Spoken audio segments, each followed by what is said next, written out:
Book Bites, Atomic Habits. Point 6, Hack Your Habits.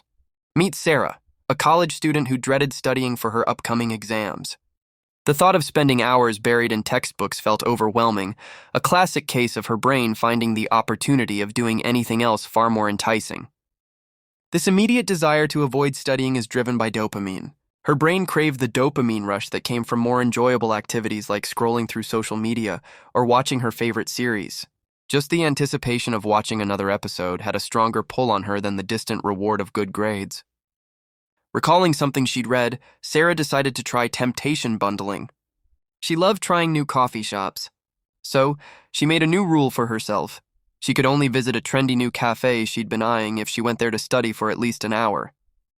This linked something she loved, exploring cafes, with a habit she needed to build, studying.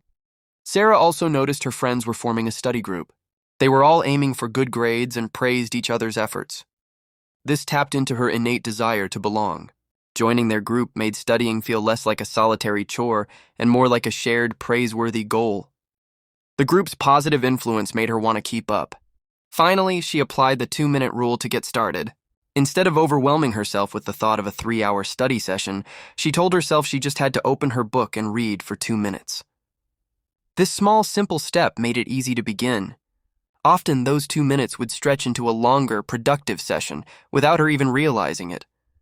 By making it easy to start and pairing it with things she loved and the support of her friends, Sarah successfully built a new, positive study habit.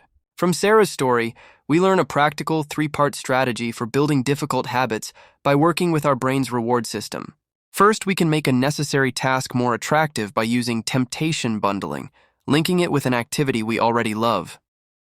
Second, we can leverage our natural desire for belonging by joining a group whose values and goals align with our own, using social influence as a powerful motivator. Finally, the key to starting and maintaining a habit is to make it incredibly simple and easy to begin, like using the 2-minute rule, which helps overcome initial procrastination and builds momentum for long-term change. Continue to the final part.